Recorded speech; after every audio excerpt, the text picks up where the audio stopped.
if you've watched any of my videos, you know I talk all about reincarnation. You've heard me go on about how I've studied reincarnation for over 30 years, and I like to go through all of the ins and outs of what reincarnation is all about so that you can make the most of this life. But I will tell you, the question I get over and over and over again, or not even a question, it's just a statement. It's, I don't want to reincarnate anymore. So I thought it would be useful and interesting to do a video where we dive into how can you not reincarnate on Earth anymore. And I get it. Earth is kind of a shit show. Excuse my language. But Earth is crazy pants. And it's full of crazy pants people. People are really unkind. We do all sorts of horrible things to each other. Being a human being comes with all of this violent energy. And it is hard to be here. I mean, even if you're not dealing with the violent energy, just the mental, emotional garbage that happens in the human brain and how we're so mean to ourselves. It is hard to be in physical form. So I get why you don't want to come back here. So let's talk about what it takes to get out of the Earth game. Okay, so before we dive into all of it, I have to acknowledge, we're deciding this right now in physical form. When you get on the other side and you're in your soul state, you might change your mind. You might say, you know what? Look at all the growth I made. Look at all the stuff that happened. Now that I'm not beholden to the human mind and the human body, this doesn't seem so bad. And maybe I'll go back again. I mean, maybe. I mean, you think about women that go through birth, childbirth, and how horrible it is. And yet afterwards, it's like, you hear about this. I haven't given birth, so I don't know. But you hear about this magical memory cloud that comes over you that makes you forget about how hard it was. Well, I wonder if something like that doesn't happen when we're on the other side, because everything feels wonderful and peaceful and blissful and we're full of love and light. So what's the big deal to go in such a short period of time and deal with all of this drama and trauma for a while if it means that we get to be even bigger and brighter? So as we go through all of this, I can't make any guarantees that you won't change your mind on the other side. At least we can talk about what we can do in human form to try to grab the wheel a bit. I think the best way we can stop reincarnating on Earth is to win the game. And I say game, I use game a lot because kind of like the Matrix, right? I like thinking about being in human form on Earth as if it's a game. That's why I created a whole reincarnation as a game series. I'll link that down below, that playlist down below if you want to check that out, where I kind of use video game imagery, etc., to help you figure out what this video game of life is all about, what all of the pieces and the structures, etc. are. But there's a whole point as to why we're playing this game. We have an objective, which is why we are in human form. Well, we have a few objectives. So if we want to stop playing the game, we should win it. If we win the game, we don't need to come back again. So what does that mean, winning the game? Well, ultimately it means that we recognize our true nature. And our true nature is one of being a piece of the divine, where we are in that space of knowing that we are God embodied. And there are a few things that come along with that, which let's talk about them. We're going to talk about them. But if we get to the point where we're able to connect to that part of ourselves, then we go on to the next level. I will also say, before we break down all of the how to do that parts, there is such a thing as free will, okay? So if you decide you really never want to come back here and you hold on to that so firmly that when you get on the other side and your spirit guide comes knocking after you've had your chance to rest and recover and go through all of the healing process that happens on the other side, and your spirit guide comes around and says, hey, it's time for another go at life, you can say, peace out. I'm going to take a hard pass on that. And your spirit guide might say, no, I think maybe it's really a good idea for you to go back because you'll learn a lot while you're there. You can say, Absolutely not. I am not going back to that place. Nobody's going to make you. Nobody is going to force you to come back here. This is your choice to come into physical form. Now, I can feel you disagreeing with me. I know some of you say, I did not choose this. Maybe that is true, but I will say from everything that I have learned through near-death experiences, past life regressions, children talking about their past lives or what it was like before they came into form, I personally, I could be wrong, but I personally haven't heard of anybody that was forced into reincarnating. Now, if you have some other example you want to share with me, please feel free. But if that's the case, at least I can pretty confidently say at least 95% of folks aren't forced into reincarnation. We come here because there is something for us to get out of this. So let's get it. Let's just get it. Let's get it and move on. Okay, so if the point is to realize ourselves as God, there are a variety of ways that shows up, or a variety of different paths to God, to our Godhood that we can take. And one is through love. Okay. So when you learn about this, when you dig into all of these different spiritual traditions, paths, experiences, you find, or I have found, that love is the ultimate reality, that we are made of love, that God is love, that when we're on the other side, everything is love. It's hard to imagine because certainly here on earth, it feels like there's not enough love to go around, but that is part of our experiences. How do we bring love into such a hard environment? How do we connect to find and really understand what love is when we are in a sea of the lack of it? That is kind of the game. That's the exercise. So when you can tap into love, this is a way for you to tap into your true nature. Now, when I first heard about love and everything is love and how we need to all be about love, I was very much focused on how we love other people.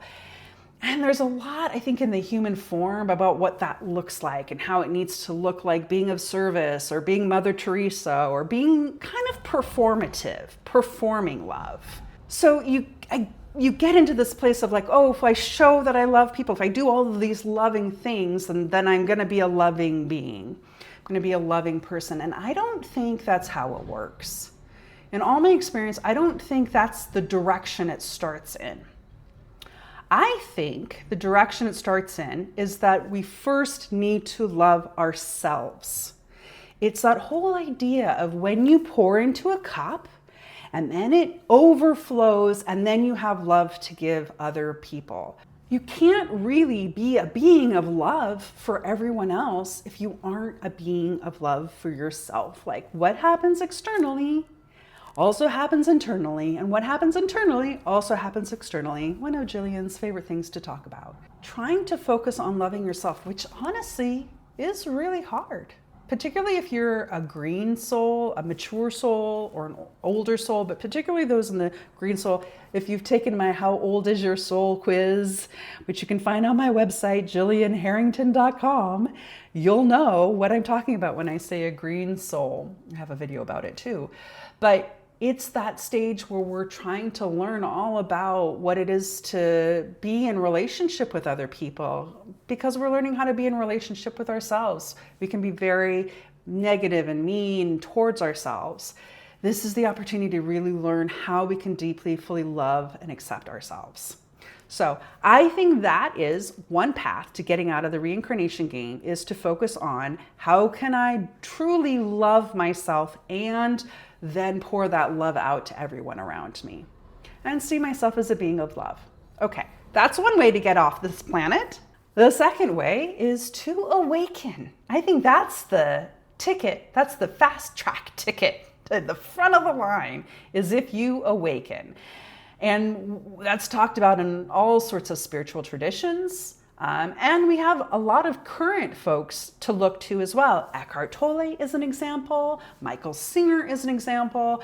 These people that all of a sudden had an awareness of their true identity and how their mind was not who they were. And all of a sudden they just popped open and became awakened beings. I wish it was a light switch I could just flip, because once you're in that awakened state, it's well, you are in a state of love, but you're also in a state of appreciation and an ultimate presence. It's being, if you don't already know this, and I imagine you do because you're watching this, but to be awakened is to wake up to yourself as, if we're going to keep with the game analogy, as the player, right? Right now, Jillian is the character in this video game of life that I'm playing in the 2000s, 2026 at this current moment. But if we tune into not our character, not all of the thoughts in our head, not our personality and our wounds and our dramas and our traumas and our challenges and the relationships and all of these experiences that are part of the play that we're playing, and we re-anchor ourselves in the player, the I am, we can go through the awakening process. Sometimes people talk about this as almost being in the back of the head, if that helps you at all. But this idea that your awareness, you watch yourself, you watch your thoughts, you watch your emotions, you watch your behaviors, you watch things, you become the watcher. That is a path to awakening. I really recommend reading The Power of Now and also The Untethered Soul. Both are wonderful books that try to capture the essence or concept of awakening into words. You can't really put it into words.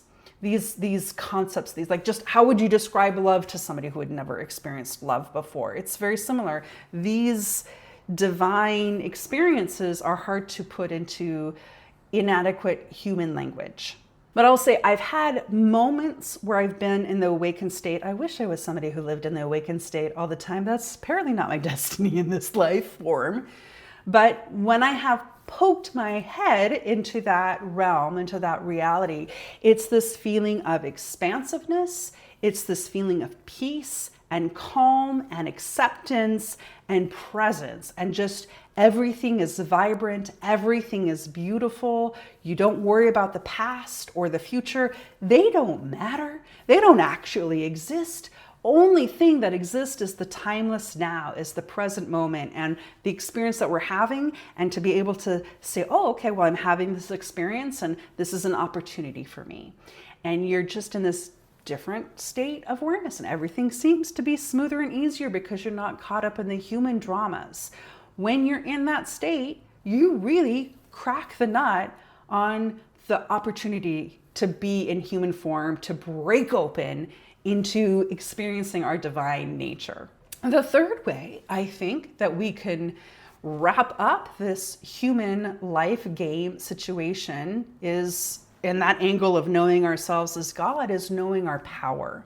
And I don't mean that in like this negative, violent, destructive way. It seems to be a lot of what we associate with power because we've seen so many people use power destructively. But when we use the word empowered, that is often how we connect with it a little bit more and have a little bit more space for it in our lives. We are divine.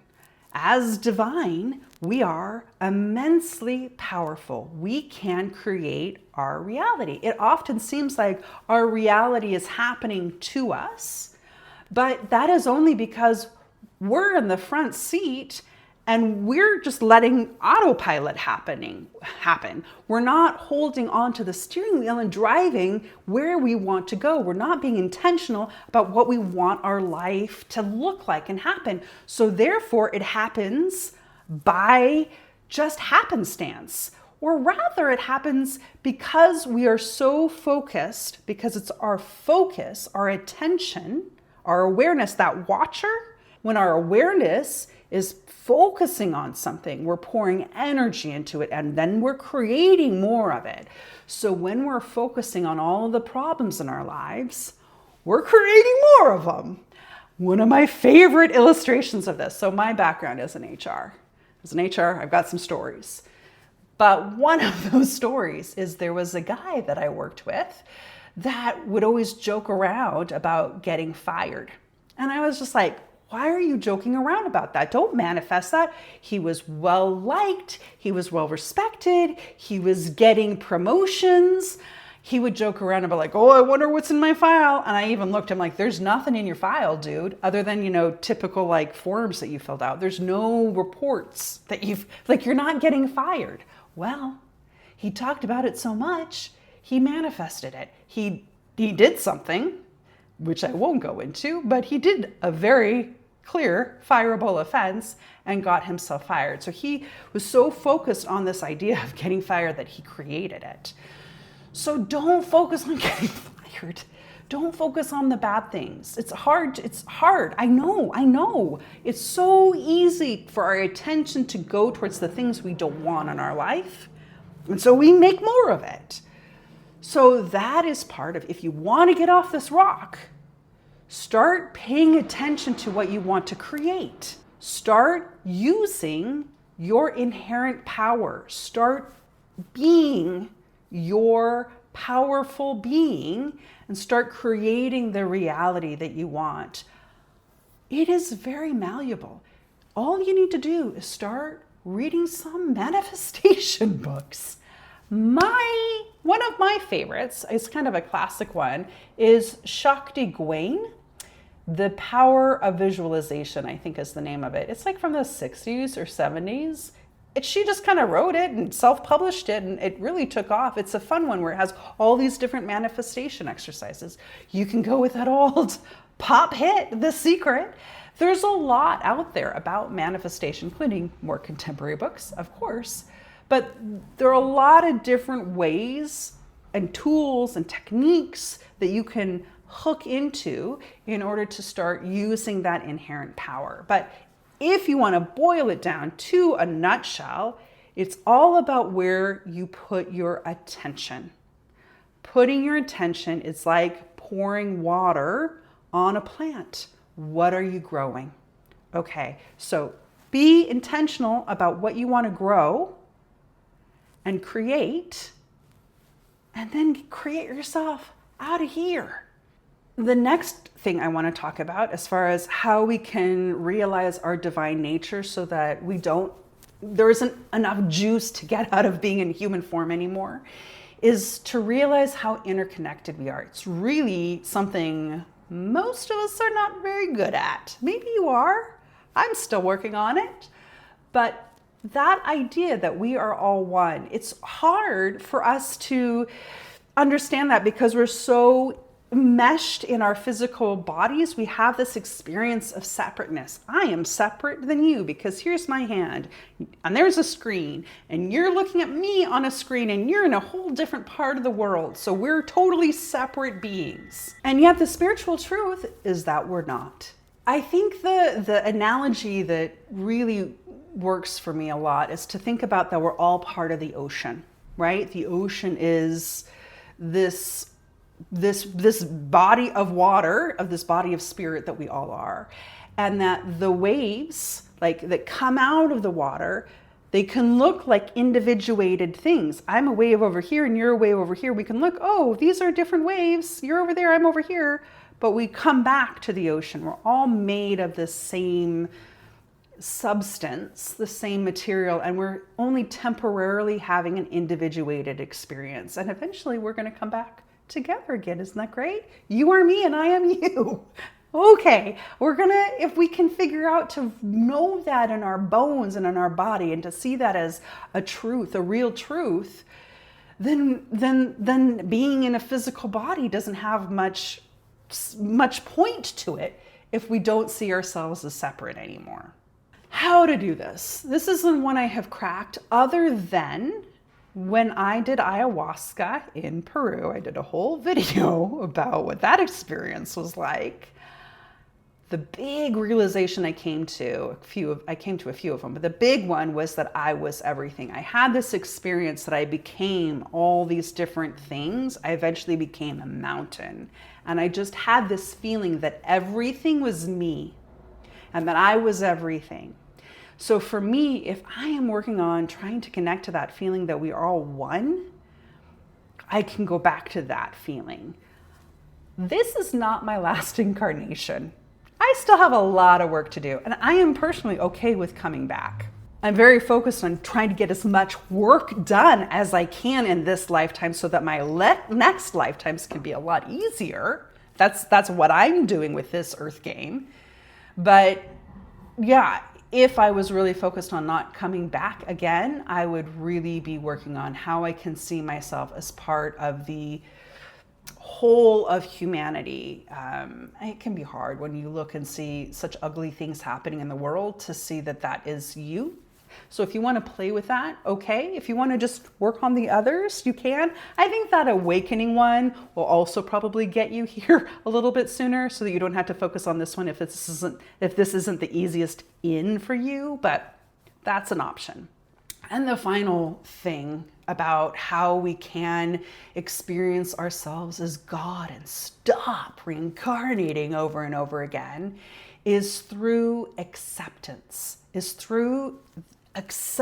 on a deep level. Now, if you've studied spirituality at all, like I have, there's this concept of Wu Wei in Taoism, and that's, loosely translated is go with the flow. It's this idea, again, I go back to the idea of water, as if like there's a current, like there's an energetic current. And if you are in a state of an acceptance and allowing, you're going with that current. You're accepting everything that's coming at you in the moment and saying, this is coming into my experience because I created it, or because there's something for me to learn from it. This, whatever it is that I'm happening in this moment is happening for me. And I accept it. I accept it, whatever it is, I accept it deeply. This, for me, is the one I'm particularly focused on right now. This idea of surrender and acceptance. Because again, that was one of my lessons from that ayahuasca experience, was surrender. So it seems to be what this particular incarnation seems to be really focused on learning.